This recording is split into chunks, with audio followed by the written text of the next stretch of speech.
every pony, Corpulent Brony here. Three's a Crowd was the first episode of the 4th season, besides the opener, to provide some well-needed screen time to our purple pony princess. It really was a Discord episode, but it stands out as one of the great episodes of this season, for one very important reason.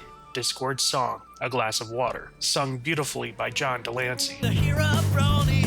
In this episode, Twilight and Cadence realize they'll have to abandon their Star Swirl-tastic plans and look after the supposedly ailing Draconicus until Fluttershy is no longer busy with the Breezies. The two princesses ask the trickster if there's anything they can get him as he lays down to rest at Twilight's house. Thus begins what I consider one of the greatest songs of Season 4, one which does not appear to have been given much credit from other episode analysts and reviewers. In fact, most reviews I've seen of the song are middling to negative. Has no pony paid attention to the tasty connotations sprinkled throughout the lyrics and the animation? If that is the case, the Corpulent Brony is here to rectify this situation and hopefully engender more appreciation of this great song.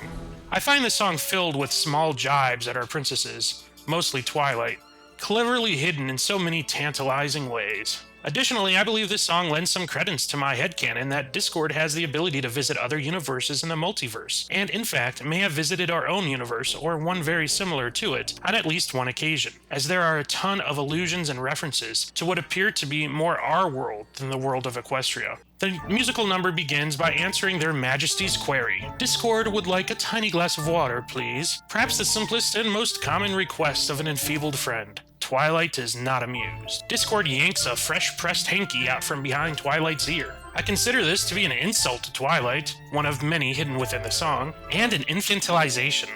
After all, who usually is the butt of these types of magic tricks but children?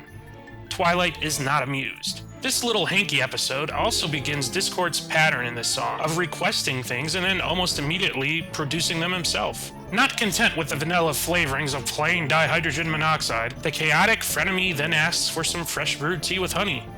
Twilight is not amused. From this point on, in true Discord fashion, to use a turn of phrase, Everybody just get crazy! Discord's bed then turns into a Matryoshka doll, creating 4 clones of himself, topped off by a fish, who speaks in Discord's voice, with a boater hat and cane, reminiscent of Clark Gable's performance of Puttin' on the Ritz in the 1939 film Idiot's Delight. What does Discord Fish request now? Why, codfish oil, of course. If we assume codfish exist in Equestria, this is a realistic request, as codfish liver oil is considered to be a treatment for the common cold in our world, and one would assume perhaps Equestria as well. As Cadence returns, Discord Fish is not content to merely request normal codfish oil. Oh no, he requires codfish oil poured from a crystal cruet. Is it a coincidence he requests a crystal cruet as the princess of the Crystal Empire enters the room? Doubtful. Traditionally in our world, a cruet was actually often used to dispense oils at mealtime. Not necessarily codfish oil, but rather those oils associated with meals, such as olive oil. Additionally, the cruet is the vessel used in Catholic Mass to hold the communion wine. Twilight's reaction to this request is notable. It appears she has no worldly idea what a crystal cruet is. I believe this to be evidence the concept of a cruet is foreign to Equestria, as Twilight may be one of the best red ponies living at this time there, and she's never seen the word in print before, apparently. In response to Twilight's cluelessness, Discord calls himself a nincompoop. It may sound like a silly word, but it's actually quite old, dating from the 1600s. It is a condensed form of the Latin phrase, non compos mentis, meaning literally, not of sound mind. This describes the Lord of Chaos to a T. Discord then proceeds to diagnose himself with the croup. Now, my little ponies, this word has 2 meanings in the English language. One is an infectious disease afflicting the throat, and the second meaning is a horse's rear end. Not any animal's buttocks, but specifically a horse's ass. And you didn't think the writers and animators were aware of all you plot fetishists out there. While I find no obvious meaning behind the pumpkin soup beyond the popularly held belief in the general curative potential of any soup, the reference to a vat, however, brings up yet another possible reference to the Catholic Church, as holy water is commonly kept in a vessel called a vat. Also, Twilight is not amused. Discord takes the vat of supposedly piping hot pumpkin soup and dumps it on his sovereign victims, only to have the contents turned into zinnias as he requests a scarf made out of them. Twilight is not amused. Zinnias are flowers native primarily in the southern portion of North America. Can we add Equestria to their range, or did Discord get them from somewhere else? Discord corrects his slip-up into our world by specifying he meant silk, not zinnias. An honest mistake. After all, the words are nearly indistinguishable from each other, right? Twilight actually seems momentarily pleased here. Looking remarkably like the Loch Ness Monster, Discord takes a dip, along with a floating cow, in the local pony swimming hole, which is seen most recently in the episode Leap of Faith, complete with the swing Applejack used. Oh wait, is that milk in the swimming hole? We are then treated to Discord, along with a backdrop reminiscent of the American Southwest, holding what appears to be a cinnamon roll while requesting a pastry from Abyssinia. Where is that? Is it anywhere near Philadelphia? No. Abyssinia is a historical name for the modern country of Ethiopia. I believe this may be the first time a place name from our world was used in the series, without it being ponyfound. Apparently, the pastry now made Discord's stomach feel crummy. Score another homonym reference. Not only does crummy mean bad, but it is also another spelling for the word crummy, which means, of course, full of crumbs, from the pastry. Get it? They do pop out of his stomach along with his new face, which in itself is eerily reminiscent of the X-Files episode Humbug. Dumping noodles on the princesses? Not cool, Discord. Twilight is not amused. In a rare prelude to Pinky Pride, we see Discord requesting the largest cheese sandwich ever. As Discord continues to place his food order in what appears to be a modern eating establishment, Twilight is reduced from a princess to a waitress with these silly glasses.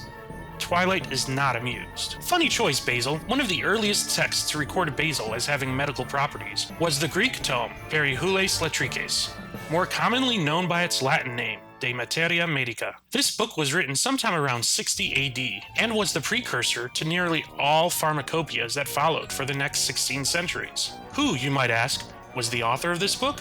His name was Dioscorides. Sounds a lot like Discord. The benevolent Twilight then asks if there's anything else Discord could possibly need. Sensing her annoyance, Discord then forces her into this little dance routine, which was pretty humorous and was enough to make a Twilight adorer jealous. Twilight is obviously not amused by this at all. Discord makes a reference to Rarity by saying he'd be grateful for Twilight's charity until the bitter end, at which time Discord appears to make it look like he is dead. This may be the most obvious reference to death yet in the series. Yes, I know there was a shot of what looked like the funeral in Hearts and Hooves Day, but the bitter end is a much more straightforward reference to death. And why is Twilight holding his ass up anyway? I mean, let him down. Falling those 2 feet isn't going to hurt this Draconicus. In a general allusion to the outcome of this episode, that being a huge assholic friendship test, Discord now appears to be testing Twilight as to the strength of her friendship. Tenderness is what you lend an ailing friend. Right, Twilight? She is not amused. Additionally, could I venture an opinion and state that tenderness is a synonym for kindness? A reference to Fluttershy, perhaps? Then comes the self-proclaimed big reprise. The references begin to come even more rapidly. Also, Twilight is not amused. Discord is in a land of what appears to be crackers, repeating for the second time his request for a glass of water. With only crackers around to eat, who wouldn't get thirsty? Then comes the Harry Potter reference, complete with a castle that resembles the Sleeping Beauty Disney castle more than anything I ever saw in Harry Potter. Twilight is not amused. A magic spell to cure disease. Shortly after finishing the song, Discord reveals there is indeed a magic flower that can be processed to cure his disease. Discord sneezes so hard it blows down Bonbon's house, a la the 3 Little Pigs. OMG, so ponies do have toilets. Proof of indoor pony plumbing. Thanks, Discord. Apparently, Discord would prefer you give him a Gesundhoof instead of a Gesundheit, which really makes no logical sense except to be cute. Once again, Discord de-alicorns Twilight. And when I use the word alicorn here, I'm using it per its original meaning, revealing her alicorn contains merely roses. Twilight is not amused. As he takes his lozenges, there's a random tuba playing pony in the hills here. I can just hear him playing and yelling, Ricola! Switching the hair of Twilight and Cadence is not very respectful of either princess here. Twilight is not amused. The crotch-grabbing, prostate-massaging TSA has apparently made its way to Equestria, unfortunately. They now have magnetometers, conveyor belts, a monitor, and what appears to be some sort of X-ray device. And what is the pony TSA apparently concerned about? Discord's tweezers. Also, note the looks on the ponies who have to still go through security. They don't look like they're enjoying it. Now Discord has the princesses massaging his knobby knees. Oh, what next?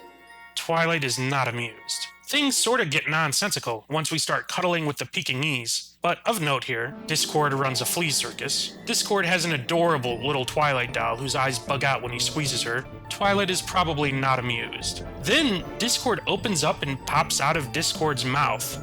Nice trick. The water tower from Ghostbusters. Please notice the star on which Discord is wishing here. Look familiar? Discord rubs a lamp as part of his wishing, hoping, I assume, for a genie to pop out of it. Either more crossover from his experiences in our little corner of space-time, or possibly a reflection of the pony version of that particular myth. You decide. The way in which Discord is measuring Twilight's head from a distance using the calipers reminds me of that classic Kids in the Hall sketch about crushing people's heads. Continuing his wish, Discord drops a coin in a wishing well, a Discord coin.